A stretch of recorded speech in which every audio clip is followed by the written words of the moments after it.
গেলেন তো আঘাত সয়ে আমরা তাকাত উম্মত হয়ে আমরা তাকাত উম্মত হয়ে কেন হব মন মরা হিংসুকের মন ভোগ যায় না জয় করা। নবী সারা জীবন প্রেম কন্ট্রোল করেছেন, তারপরও আঘাত হয়ে গেছেন।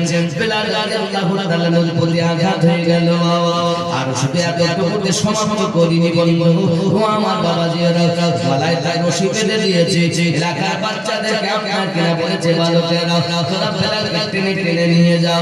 সোনা মানিক আমার রাস্তায় বেলাল রাদিয়াল্লাহু তাআলা চামড়া করো কষ্টগুলো পড়ে যায়। বেলাল রাদিয়াল্লাহু তাআলাকে নিয়ে তারা ছোটাছুটি করে অনেকক্ষণ হয়ে যাওয়ার পরে উমাইয়া বিন খালখাল কাছে যখন দিয়ে যায়, উমাইয়া বিন খালখাল বেলাল রাদিয়াল্লাহু তাআলাকে নিয়ে টেনে টেনে গরম বালুর উপরে একটা কিনা শুইয়ে দেয়। ওই গরম বালুর উপরে শুইয়ে দেওয়ার পরে উমাইয়া বিন খালখাল বালুর উপরে চেপে যায়। যেমন দেখবেন অনেক মেলাতে দেখা যায় জাম্পিং একটা ওঠে, বাচ্চারা জাম্পিং খেলে, আছে না? দেখেন জাম্পিং ঠিক ঠিক ওই রকম উমাইয়া বিন খালদ বেলাল রাদিয়াল্লাহু তাআলা বুকের উপরে উঠে জাম্পিং করছে।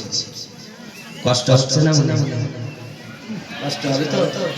আব্বাজি আমার সোনা মানিকেরা, বেলাল রাদিয়াল্লাহু তাআলা থর করে আছেন, চুপচাপ কোনো কথা নাই। এমন করে জাম্পিং করে করে কয়েকজন প্রহরীদের বলে, প্রহরী ধর আর পাথর খানাটা বুকের উপরে চাপিয়ে দেই। কয়েক মনোলয়ের পাথর বেলাল হুজুরের বুকের উপরে চাপিয়ে দিয়েছি। হে বাবা, আর বেলাল রাদিয়াল্লাহু তাআলা জানান চলতে পারছেন না। ইয়া ভারী পাথর, তবু গরম পাথর রে বাবা। পাথর যখন গরম হইয়া যায় দেখবেন তার ভাব একটা আলাদা। আস্তে আস্তে গরম পাথরে হাত দিবেন সোনা মানিক আমার, যদি গরম হয় পাথরে দাঁড়ানো থাকা সম্ভব নয়।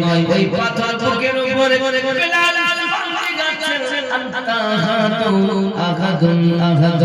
জিহ্বাখানা টেনে মাঝখানে একটা পেরেক বসিয়ে দিয়েছে। আব্বা আমার পেরেক যখন বসানো হলো আর আওয়াজ হয় হয় মুখ করে আওয়াজ হয়।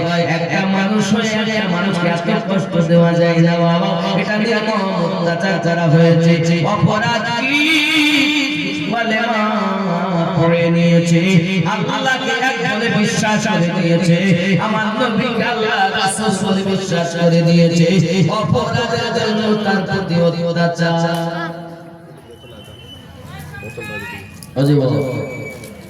বেলাল রাদিয়াল্লাহু তাআলা প্রতি এমনি করে অত্যাচার